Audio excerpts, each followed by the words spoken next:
We proudly welcome the world-class equestrian artist Samantha Sherry as sponsor of the How to Love It podcast. Sam immortalizes relationships between memory, family, identity, and self through her paintings of horses and other animals. We invite you to visit her website, samanthasherry.com, and look through her portfolio. Her work is brilliant and emotionally compelling. You may be looking to commission a work of your pet, or you may be just looking for an original piece for your home. You will not find a more talented artist anywhere in the world. So let me say that again, samanthasherry.com. Thanks, Sam, for the beauty of your art and for supporting us. By the way, if you do choose to purchase a Samantha Sherry original, tell her Gary and Christy sent you. We'd appreciate that as well.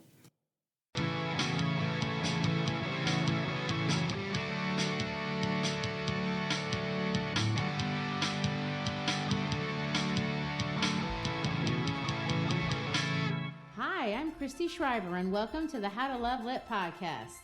And I'm Gary Schreiber. Christy is an advanced placement and international baccalaureate literature teacher and a nationally board certified English teacher. Gary is an AP, IB, history, and psychology teacher, and my husband. The purpose of this podcast is to take us all back through some of the great classics of literature. Some you read years ago and loved, others you may have hated, and some you may be studying right now. Christy will break down the story and highlight what makes these works a part of the so-called canon. We hope you enjoy our discussions and will join us for future podcasts by clicking on the subscribe. In fact, do it now. And Gary, who's reading many of these books for the first time, will look at them through the lens of history as well as psychology. We're going to start with The Scarlet Letter by Nathaniel Hawthorn. Christy picked this one. Why are we starting here, Christy? This is a fantastic book that really deals with the heart of what it means to be human. Hawthorn creates a scenario where three people are faced with something that's embarrassing, a really bad sin. It's not a mistake, but a choice, and it brings consequences and even victims. All three of them deal with their shame, their guilt, and their anger very differently. One runs and hides, denying public responsibility and leading a life of hypocrisy. Another views himself as a victim and allows himself to be filled with resentment and blame and obsession. And the third, our heroine, Hester, chooses an unusual path. She embraces her frailty, owns her choices, and sets on a journey that brings her public isolation. Of the three, it is by far the hardest road. We follow these three characters for 7 years and listen to Hawthorn preach at us really on the virtue of authenticity at all costs. This is a political book. It's a religious book, but mostly it's a personal book, and it cuts to the heart of being a person. There are many ways to go deep within the world of literary criticism and discuss books in terms of all of their isms, such as feminism or Marxism or formalism or structuralism. This podcast is not about that. This podcast is about loving literature and letting it challenge our minds and touch our hearts. It's about understanding what's thought-provoking and timeless and beautiful. All the things I believe you will find inside the Scarlet Letter. So let's get started. Christy and I are going to spend 5 episodes going through the book. The first episode is short, and we're going to find some historical and cultural context for reading the book and basically sort through chapter 1. Then we're going to spend 3 episodes going through the book chapter by chapter, highlighting some of what we consider the best parts. On the last episode, we'll dissect the last scaffold scene and discuss some of the most interesting features of the book as they relate to the theme. Give you some ideas for literary essays if you have to write one of those, and kind of look at expanding the themes into modern life. So, Christy, tell us a little bit about Nathaniel Hawthorn, the author of this great book. First of all, let me say there is a lot to learn about Hawthorn and how he fits into the timeline of American literature. If you're interested, let me direct you to hawthorninsalem.org. It will tell you more than you ever will want to know about Hawthorn, and not just this book, but many of his others. Let me start by saying that he was born in Salem in Massachusetts. Massachusetts, if you're not familiar with American geography, is in the northeast of the United States. His father, who was a sea captain, dies when he's 4 years old, and he's basically raised by a single mom.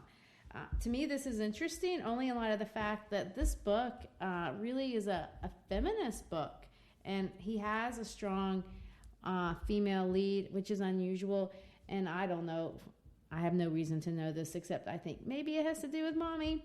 But anyway, he is not that impressive during his growing-up years that I know anything about. He's not even a really good student. He gets engaged to and marries this lady named Sophia, and they move and start their journey in a place called Concord, Massachusetts, which is very interesting for a lot of reasons we're going to talk about in a minute. But it's really becomes a very strong influence in what makes him the great writer that he is. In 1846, I do want to point out that he takes a job at a custom house. This is interesting only because this story has a frame story. Now, a frame story is when you have a story within a story. We're really not going to get into the custom house part of the book because I have to be honest with you, it's pretty dull and it doesn't really add anything to the story itself. He talks about finding the Scarlet Letter and he gives you some indication for what the theme is going to be. But mostly it's kind of a history lesson about what custom houses are. And it doesn't really add a lot. He made some extra money because he was paid by the word. So let me just lay the framework that there is a frame story. And if you want to read it, it's there for you too. But we're going to start with chapter 1. Of the Scarlet Letter, which was published in 1850. The Scarlet Letter, when it first came out, was a big moneymaker. He didn't think it was going to be. And I've read a couple of sources, and the numbers go from anywhere between 2,500 copies to 4,000 to 10,000 sold in the first 10 days. So I don't really know, but I really feel like he himself was shocked at why this book was so well received. And it really launched his career, and he went on to publish several more other books that were successful, but I don't think were near as famous as this one. So that's a little bit about our author. Tell us about the time period, Gary, that we're talking about here. Well, Hawthorne comes to write this in an incredible period of United States history. He's born in 1804, dies in 1864, and that time period encompasses some of the most radical changes in the history of the United States. He lives through the presidencies of Jefferson and Jackson and Abraham Lincoln, if that gives you an idea of the expansiveness of the time period. He is going to be writing at the tail end of the Enlightenment age. We are leaving the Enlightenment age where people were focused on reason and logic and cause and effect and the scientific method, and we're starting to enter the Romantic period in American literature. In American history, the Romantic period is going to focus on the internal voice and intuition and following your heart and things of that nature. And he writes to that, and he's also living in a very interesting time period. It's a time period in the United States when we're being overrun with reform movements. Everything from utopian movements, from political movements that are going on during the time period. It's the age of manifest destiny where the people are moving west in large numbers. During his lifetime, the United States doubles in size, literally. We get the Louisiana Purchase, the Texas annexation, the Oregon Territory, the Florida Cession. So Hawthorne's experience would have been this endless parade of people moving west out there.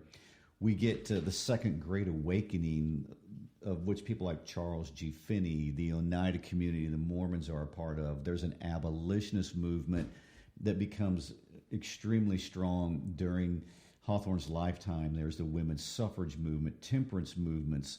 All types of reform issues are swirling in the United States during his time period. And as an author, I like to think that some of these authors are amateur psychologists. They're studying all the people around them and taking bits and pieces of these people and turning them into characters in their books. And he seems to be taking so many elements from the Romantic period at this time period and putting them into his work.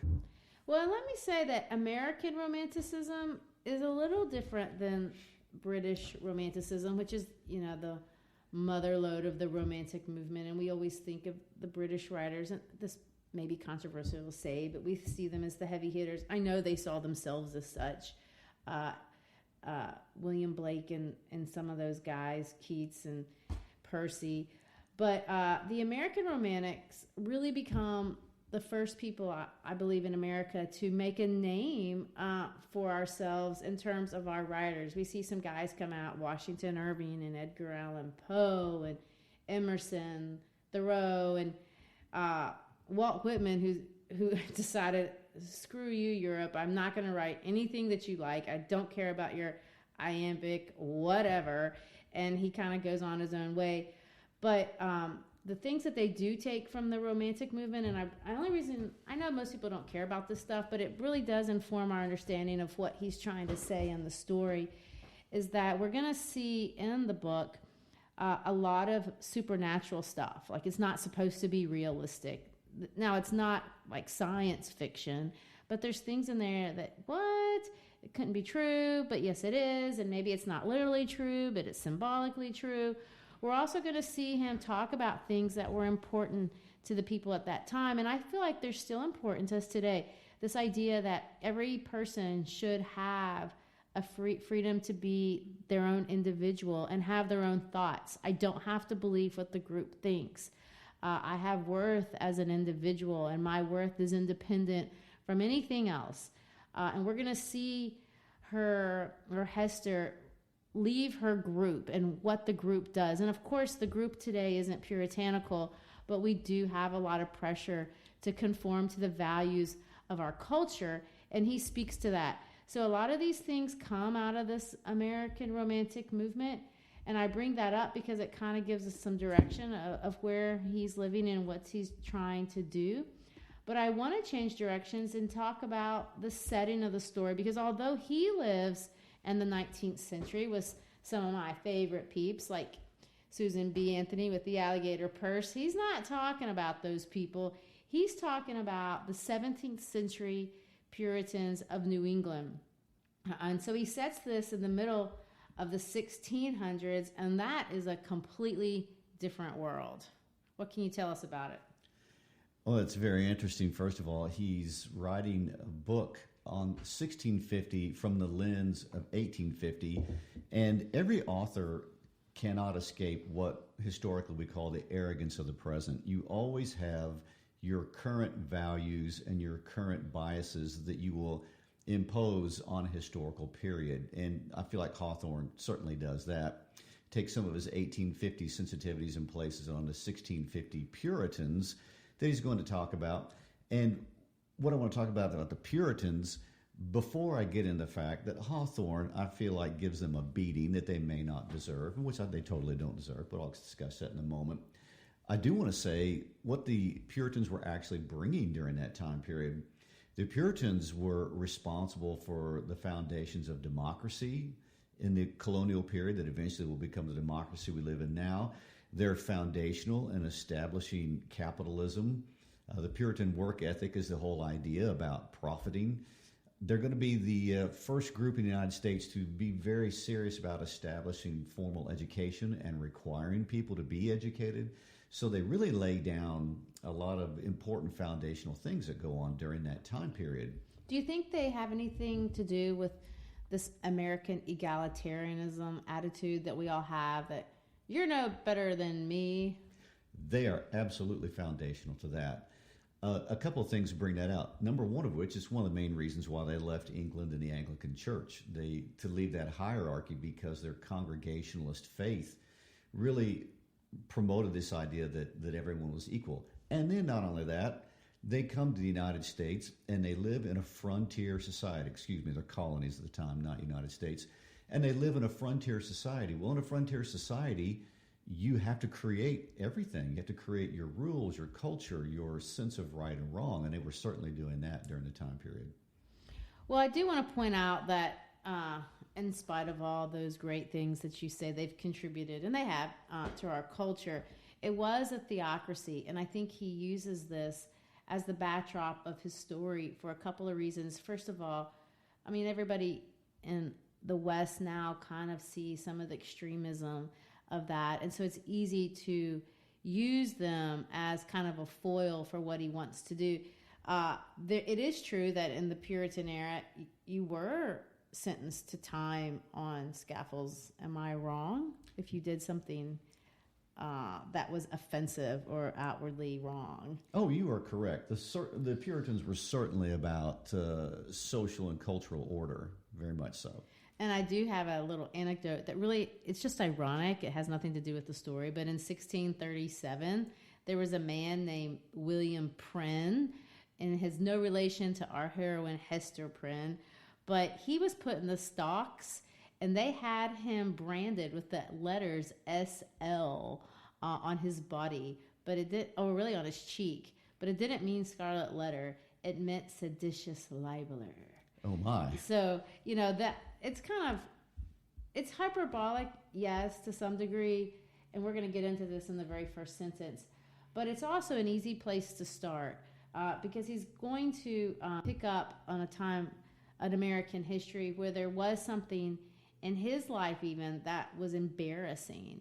Hawthorn himself, as in Nathaniel Hawthorn, was related to John Hawthorn. John Hawthorn presided over the Salem witch trials of 1692, where we had those girls killed, and they were accused of being witches when they really weren't.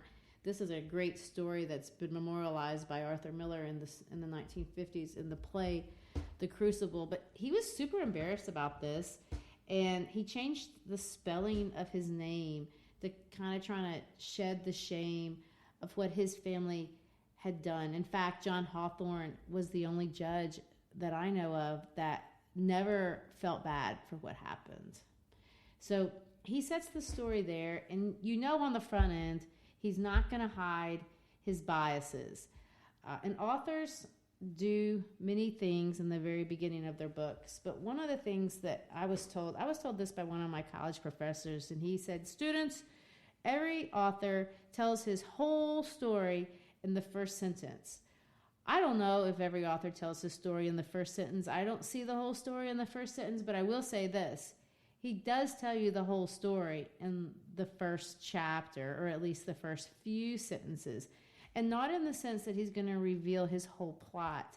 But I want us to go through chapter 1, and I want us to look at, he is going to tell us his whole story of what he wants to say through the language, through the symbolism, and through kind of the tone of the first chapter. So you ready to take a look at it? I am. And I had one thing I want to throw in before we jump into this. That is Hawthorne's use of the straw man, how he's going to take these Puritans and he's going to make them the What's a straw foil. man? The straw man is you have a group of enemies. You take the worst characteristic from all the enemies and you combine all those worst characteristics into one person. And then you're able to argue against it and rail against it. So he's taken the worst characteristics of the Puritans, wrapped them up into characters in this book, and laid blame on them. Now, I'm going to stand up for the Puritans a little bit. They have been hammered a lot in U.S. history. They get hammered by Hawthorne in the 1850s with the Scarlet Letters. They get hammered by Arthur Miller in The Crucible in the 1950s. In the 1920s, H.L. Mencken, the social critic, said Puritanism, the haunting fear that someone, somewhere, may be happy. Oh, that's awful. Well, okay, let's just say that they're not as bad as he's going to make them. And knowing that, let's go see how bad he does make them. Okay. All right, chapter 1, sentence 1. We start off with him saying this. A throng of bearded men in sad-colored garments and gray steeple-crowned hats, intermixed with women, some wearing hoods and others bareheaded, was assembled in front of a wooden edifice, the door of which was heavily timbered with oak and studded with iron spikes. All right, a throng. Word 2. That is not a nice group of people. If you see a throng, you should run the other direction. It always means bad stuff. It always means bad stuff. And these are bearded men. They're covered, their faces, they're concealed, they're hiding, and they're in sad-colored garments. Now, that's not a color. Sad is not a color. So you can imagine, of course, it says gray, but you can think of brown or black or white or colorless of some kind. But he's suggesting immediately that these are depressing, angry people. But they're not just depressing and gray and sad and bearded. They're steeple-crowned, and steepled is a church word. So he's introducing the idea that they're also religious. Then he goes on to say they have women wearing hoods and others bareheaded. Wearing hoods is, again, the idea of they're hiding something. Bareheaded means just flat ugly. Of course, it doesn't mean it, but it sounds bad, and he wants it to sound bad. And of course, they are assembled. This is formal. This is official. In front of nothing else but a horribly dark door studded with iron spikes. So we have a mean door. We have a mean situation. And we don't even know what it is. These are awful people doing mean things in sentence 1. And then sentence 2, we're going to change our tone a little bit because we're going to be sarcastic. The founders of a new colony, whatever utopia of human virtue and happiness they might originally project, have invariably recognized it among their earliest practical necessities to allot a portion of the virgin soil as a cemetery and another portion as the site of a prison. There's a lot going on here. So what is he saying? They're founding a new colony because, of course, if you found a new colony, you have some sort of insight on life. You're going to make it better than the other people. And, of course, it's going to be a utopia. You're going to have human virtue and happiness. But he suggests that although they say that they have human virtue and happiness, they don't. And you can tell this from their behaviors. They're saying it's virtuous and happy, but what are they doing? First thing they're doing is building a prison. So the behavior in no way reflects what they say that they live by. So what do we have? We have people that are hypocritical, people that are living one thing and saying another. Not to mention the fact that he throws in the concept of virgin soil. Now, he could have used a lot of words there. Word choice is interesting. We use the words because they serve us. So he's throwing the idea of sexuality right here. Now, it is a little bit sexual, but, it ain't that kind of podcast. And it is a book about Puritanism, so, calm down. But he's telling us, really, that that's going to be an element of our story. He goes on to talk about where they built the prison house. And they built it in the middle of town, and he uses the word nucleus. That's a science word. It's the heart of life. It's the heart of things that are growing and things that are developing. Of course, I'm no science person, and neither is Hawthorn. So what is he saying? The prison is at the heart of their culture. Then he goes on to say not only that, but it's been used a lot. 15, 20 years after the settlement of the town, the wooden jail was already marked with weather stains and other indications of age, which give a yet darker aspect to its beetled brow and gloomy front. So it's ugly, and it's at the heart of their world. There's rust on the door. It looks old. It looks dark. And then it says this, like all that pertains to crime, it seemed never to have known a youthful era. And the idea behind youth here is a happy era, an idea where we never had the life. We just went straight to the darkness and death. So, was the reader supposed to catch the sarcasm here? He in the very second sentence, he uses the word utopia and then goes on to describe a miserable existence. And what I find interesting about that is that Hawthorn, in the midst of his adult world, is very aware of all the utopian movements going on in the United States at the current time. So he's connecting that to the story. I find that very interesting that idea is even come into play in a book about Puritans.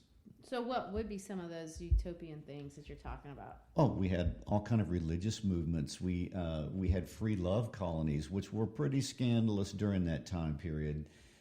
Communal marriage colonies. So everybody was just kind of showing up with their own perfect world. Well, there's an area called the Burned Over District in western New York State, and it just seemed to be a hotbed of every different kind of utopian group. But interestingly enough, there are some other long-lasting elements that come out of that, like the abolitionist movement and the women's suffrage movement. Well, in his case, he throws it. Yeah, there's no doubt, to answer your question, you're supposed to see the irony. You're supposed to feel the sarcasm, even if you don't really understand what he means.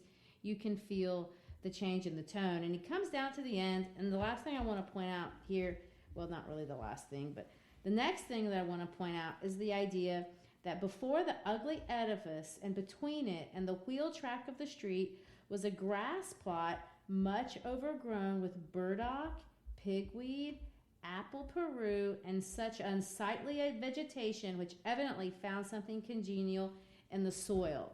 So what we're going to see Hawthorn do throughout the entire book, and it starts right here, is nature plays a role.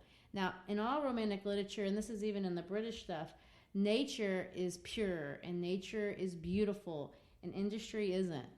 Or man, is corrupt in the sense that in nature is pure. But he's going to take it a step farther. Nature is very, it's God. It's God. Now, he doesn't embrace God in the way that Christians embrace God. To a Christian, God is a person. God is an entity. And he doesn't look at God in that way.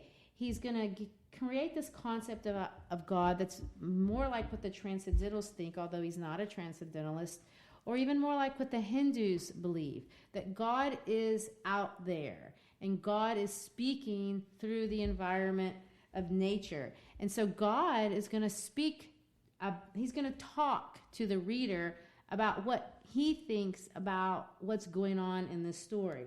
And right here we see this. God is expressing himself. Nature is expressing itself. So around this edifice, what do we see? We have all this ugly vegetation, burdock and pigweed and apple peru. And so God is saying, this is ugly. This is wrong. I do not approve of this message, so to speak. And so evidently, because those weeds are finding something congenial in the prison soil. And then if you didn't pick up the symbolism at that point, he's going to make it extremely obvious that had so born that black flower of civilized society. And what is the black flower? He tells you right after the comma, it's a prison. And so there's the darkness, and then he's going to juxtapose it on the other side. He's going to say this, but on one side of the portal, and rooted almost at the threshold, was a wild rose bush, covered in this month of June with its delicate gems, which might be imagined to offer their fragrance and fragile beauty to the prisoner as he walked in. So we see a tone shift, a shift in the language, where we had all these ugly words like throng and sad and dark and rust and beetle brow and unsightly vegetation. Now we're going to have a wild, rose bush, and a rose bush is pretty, and it's delicate gems, and it has a nice and fragrant, and it has a nice fragrance, and it's fragile beauty. So the idea is, even in all the ugliness, there is still something beautiful that's surviving, and it's right there for the prisoner to appreciate as he walks in, and the condemned criminal as he goes out. And then you notice here in token that the deep heart of nature, which is capitalized, could pity and be kind to him. In other words, man is being cruel to man, and nature honors that to some degree with this little expression of beauty. What I find interesting about all that is that the Puritans in the society they've created are described as being elements of the pigweed, which I have no idea what pigweed looks like, but that can't be good. Mm-mm. And pigweed, apple peru, black flowers. And then we have this beautiful rose bush in the middle of all that horrible vegetation. So the Puritans are being symbolized by the negative weeds. And then there's this beautiful rose bush. And he goes on to say that the rose bush, by a strange chance, has been kept alive in history, but whether it had merely survived out of the stern old wilderness so long after the fall of the gigantic pines and oaks that originally overshadowed it, or whether, as there is fair authority for believing, it had sprung up under the footsteps of the sainted Anne Hutchinson. Who's that? Well, this is a very historically important point. As I'm reading the book, before I even know where the book's going, I'm going, Anne Hutchinson, she's important. Anne Hutchinson was considered a religious heretic at the time period. She'd gotten into horrible public arguments with the church leadership, the Congregationalist church leadership of Massachusetts in the colony. They had a huge doctrinal, theological disagreement. And here was a woman in the 17th century who is going toe-to-toe arguing with the male leadership over issues of theology. And her teachings were eventually judged as heretical, and she was thrown out of the colony and sent to Rhode Island, where eventually her and some of her remaining family are going to meet a pretty gruesome end. So he's referring to Anne Hutchinson as the saintly rosebush. That's a direct slap in the face to the puritanical, or to the idea of Puritanism. So, for the unhistorically minded, let me translate what you just said. Anne Hutchinson is a woman who stood up to the man. Well, let me talk about our isms. You can read literature and history and put any ism you want on top of it as you explain it. And many people do want to make this a feminist novel, and they can. I'm just saying that's what you said. Okay. At the root of it, it was a huge religious disagreement, and it's hard to know which was the bigger issue: the wars between the genders or the religious element. But either way, it ended up being very, very costly to Anne Hutchinson. Well, his point is, and I am belaboring that a little bit, but let me just say this: his point is that right there where she walks, there's beautiful things that are springing up. So nature likes her. Nature is reacting positively as she enters the door. And he ends chapter 1 saying, finding it so directly on the threshold of our narrative, which is now about to issue from the inauspicious portals. So he's going to make a connection between Anne Hutchinson and our heroine, who's getting ready to come out of that door. And he said, we can hardly do otherwise than pluck one of its flowers, like from the wild rose bush, and present it to the reader. Then he says this, it may serve, let us hope, to symbolize some sweet moral blossom. And I want to point out that he's not running away from the fact that this is a book about morality. Not every book is. Not every theme is about morality, but he wants this one to be. I'm not saying this is a morality tale. It's not a parable, because it's not. But it's about human morality. And he says it's going to symbolize some sweet moral blossom that may be found along the track and relive the darkening close of a tale. And then he says, because this is what the book is about. It's about human frailty. And to be human, whether you want to accept it or not, is to be frail. And with that will always come sorrow. Well, I guess that wraps up episode 1. Next week, we will look at chapters 2 through 8. We'll meet all of our characters on the scaffold scene in chapter 2. This book does have 3 scaffold scenes. The first one's going to be in chapter 2. Then we'll delve into the character of Hester and how the Scarlet Letter changes her, as well as that of Little Pearl. And then we'll end with the showdown between Hester and the men in the world, and we're going to watch her stare them down. We hope you pick up the book this week and join the journey and read it with us. But even if you don't, come back next time and learn what's great about the Scarlet Letter. Remember to hit subscribe and join us for more adventures with Hester and the rest of the crew of the Scarlet Letter.